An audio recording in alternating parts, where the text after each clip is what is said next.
Pesanan Ibu Agadia meneruskan legasi perniagaan kacang dal goreng sebelum meninggal dunia akibat COVID-19 menjadi penguat semangat Kamil Sukri Mohamad, 34 tahun untuk bertahan seterusnya mengembangkan bisnes berkenaan.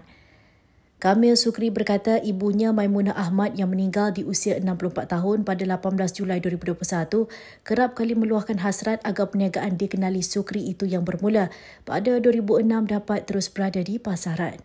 Ujarnya selepas menempuh segala ranjau perniagaan, kini jenama Sukri semakin berkembang dengan dua produk baharu iaitu kuih siput serta rempeyek.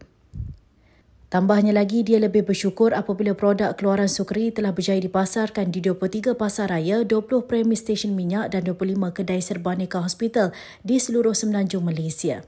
Kamil Sukri yang juga graduan Universiti Islam Selangor berkata produk keluarannya pernah dieksport ke luar negara termasuk Singapura namun tidak dapat bertahan lama disebabkan kekangan tertentu terutamanya dari segi dokumentasi. Ujarnya dia juga berhasrat untuk melebarkan lagi pasaran dan produk baru yang lebih inovasi seperti kuih siput original serta sambal ladok.